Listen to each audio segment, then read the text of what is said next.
Yes, thank you. I've got Krishnan Narasimhan from UNCDF with us this morning, and we have an interesting discussion this morning. Preliminary findings out from Vanuatu regarding rice and root crop farmers about the importance of parametric insurance, benefits of that, whether people, as far as financial literacy is concerned, if people know the importance of insurance, especially with the effects of climate change, with stronger cyclones expected in our country more and more, and we know the devastation that is caused to communities.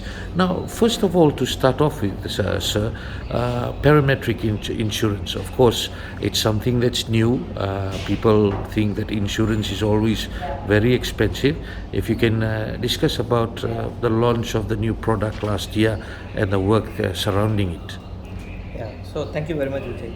So the UN Capital Development Fund, what along with the UN Development Program and the UN University based in Bonn, has developed the Pacific Insurance and Climate Adaptation Program.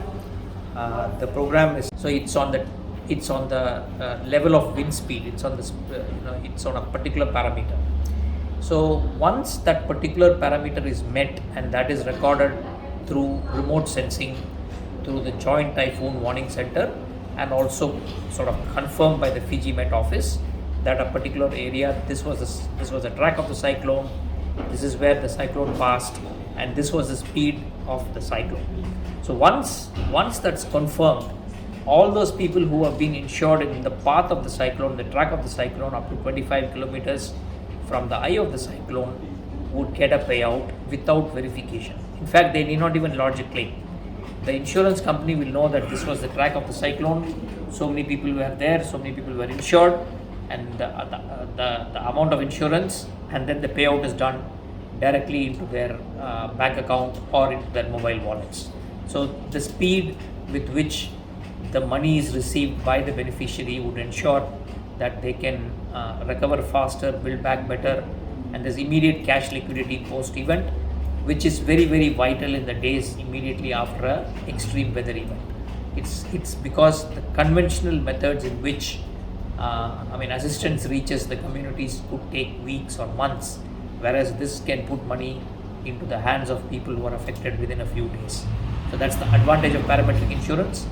We are extremely happy to have worked with various sets of stakeholders, including the government, the Reserve Bank of Fiji, the private sector, the digital service providers, the mobile network operators, Digicel and Vodafone, and the aggregators like the cooperatives like Fiji Rice Limited, Copra Millers, the Sugarcane Growers Council, the Cane Cooperative Savings and Loan Association, like Thailewu Dairy Cooperative. So there are multiple people who are involved in this.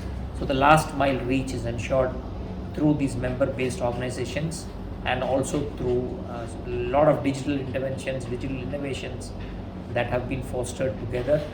It's a true reflection of the success of partnerships. So UNCDF has played a very catalytic role in bringing together the various partners. So thank you.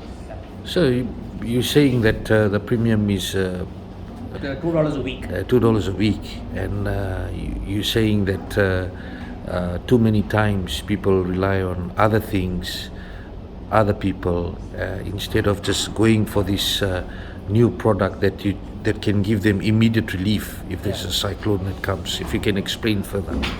Yeah. So the product that is available now, that was designed, was the minimum viable product for last year. So this year there will be further enhancements to the existing product. So the product that is available now is to cover cyclones from category 1 to category 5. We've got based on wind speed plus rainfall. So there are two variants of the products. One is a pure wind speed only product, and then there is a wind speed plus rainfall product. The total sum insured is 1,000 Fijian dollars, for which the premium is 100 Fijian dollars per annum. When I say 100 Fijian dollars, it actually translates to less than $2 a week, right? So they will get a total payout of $1,000. If there is a category 5 cyclone, they'll get about $800. If there was a category 4 cyclone, they'll get $600. If there was a category 3 cyclone, in a graded step manner. And more importantly, multiple events within a calendar year or within a policy year is covered. So for example, if there was a category 2 cyclone in February and there was a category 3 cyclone in the month of March or April, and we have seen such recurring events happen 2 years back when Cyclone Ana and Yasa came back to back within a few weeks. If the same place was affected, it's possible that up to the maximum sum insured of $1,000, a person could get multiple payouts. So like I said earlier, the premium is just less than $2 or just about $2 a week, which is affordable for many people. It's a question of increasing their awareness. It's a question of informing them the importance of saving that important $2.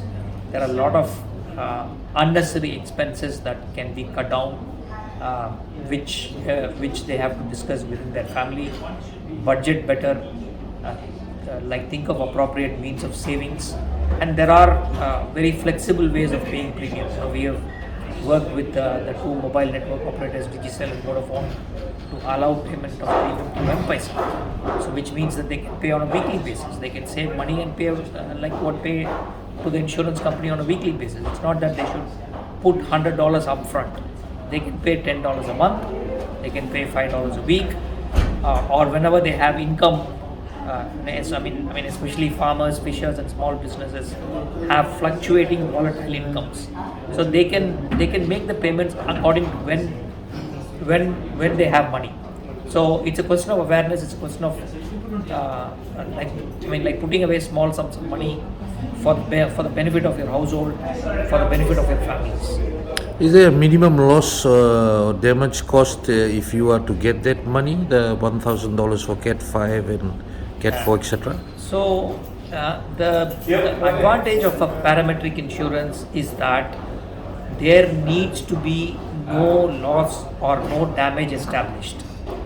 So I'll give you a hypothetical example. Now let's assume that you have taken the parametric insurance, but you have followed good disaster risk management practices by sort of putting away your stuff in safe places. You have tightened your roof and you have not suffered any damage, but you will still get a payout if your property or if the address that you have given when you joined the scheme was in the path of the cyclone, which means that even though you have not suffered any loss or damage, you will still get the payout. Now you may wonder that, is that ever possible? Yes, it is possible, because the advantage of parametric insurance is that you don't have to establish a loss. It's not like your car gets damaged, you have to show the car to a mechanic, get an estimate, or take a photograph of the car and give it to an insurance company. This insurance is more of a business interruption, income protection, or a livelihoods protection, which takes care of an eventuality, and that's why the sums insured are kept low to avoid any misuse of the product. Now, sir, just this Vanwalevu research that is underway, of course, interesting preliminary findings, a lot of people not knowing about product, not getting insured, not thinking of doing that. How are you planning to look into these findings, of course, as you develop further? Yeah, so thank you very much. It's a very good question. So I'll give you a brief background about this research itself. So like I told earlier, we have a minimum viable product that was launched last year. But we recognize the fact that the existing product may not cater to all sections or all segments of society. It was originally developed for smallholder farmers, fishers, and small businesses, but we wanted to do targeted research to build evidence around what other risks and perils that the people are exposed to, what type of products would they like to have, what combination of products would they like to have, whether they want an insurance and savings combined, whether they want insurance and like bundled with credit, and what other types of insurance would they like to see in one product. This particular what research is a typical example of South-South cooperation. It's a four-way partnership between the University of South Pacific, which is a regional university in the Pacific, the University of West Indies, which is a regional university in the Caribbean, the UNCDF, and the UN University based in Bonn. Of course, UN University is our implementing partner under the BCAT program. So we formed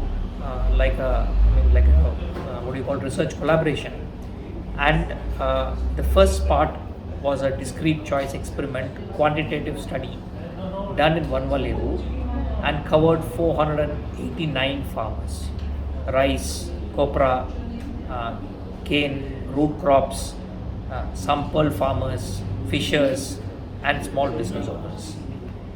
That was completed in April by a team of researchers from the USP. Then subsequently, last week, the team of researchers from UN University in Bonn came to the country to do the qualitative focus group discussions. A combination of both the quantitative results and the qualitative results was what was presented today. This is to inform new product variants or additional products that have to be developed and tested in the market. It will also inform about the motivations and behaviors and attitudes of people as to how they would like to pay the premium and what additionalities they seek in the product. Some of the early findings that came about was a very strong emphasis or requirement on financial literacy and financial awareness, because many people are not fully aware about all insurance products, especially on this parametric insurance. So we do recognize a lot of investments have to go into building awareness and increasing awareness of low-income households. It's also important that we find ways of reaching out to the last mile, because the access to financial services are not available except in major towns like Lampasa, Sabsavu, or other towns where there are these offices of insurance companies and banks. So therefore, to reach the rural areas, the last mile is going to be a challenge, and we hope to work with community-based organizations and other cooperatives and other intermediaries, including NGOs, for the last mile reach. There will be a lot of emphasis on use of digital, because there's an increase in smartphone ownership. So we'll find ways in which smartphones can be used for also increasing awareness. So there are a lot of early lessons learned. In the next few weeks, the data that was collected from the field, both quantitative and qualitative data, will be crunched further, and we hope to publish them in a series. Some of these early findings are actually going to be presented at the Pacific Update, which is going to happen at the end of June, which is, at least there will be 2 research papers from this study that is going to be presented there. And we hope to actually have a full publication launched maybe in Q3 of this year. My final question, sir, just climate change is not going away. Things will just get worse, as it was described, it's like a hockey stick situation. Once it's curving up, it'll just continue to escalate.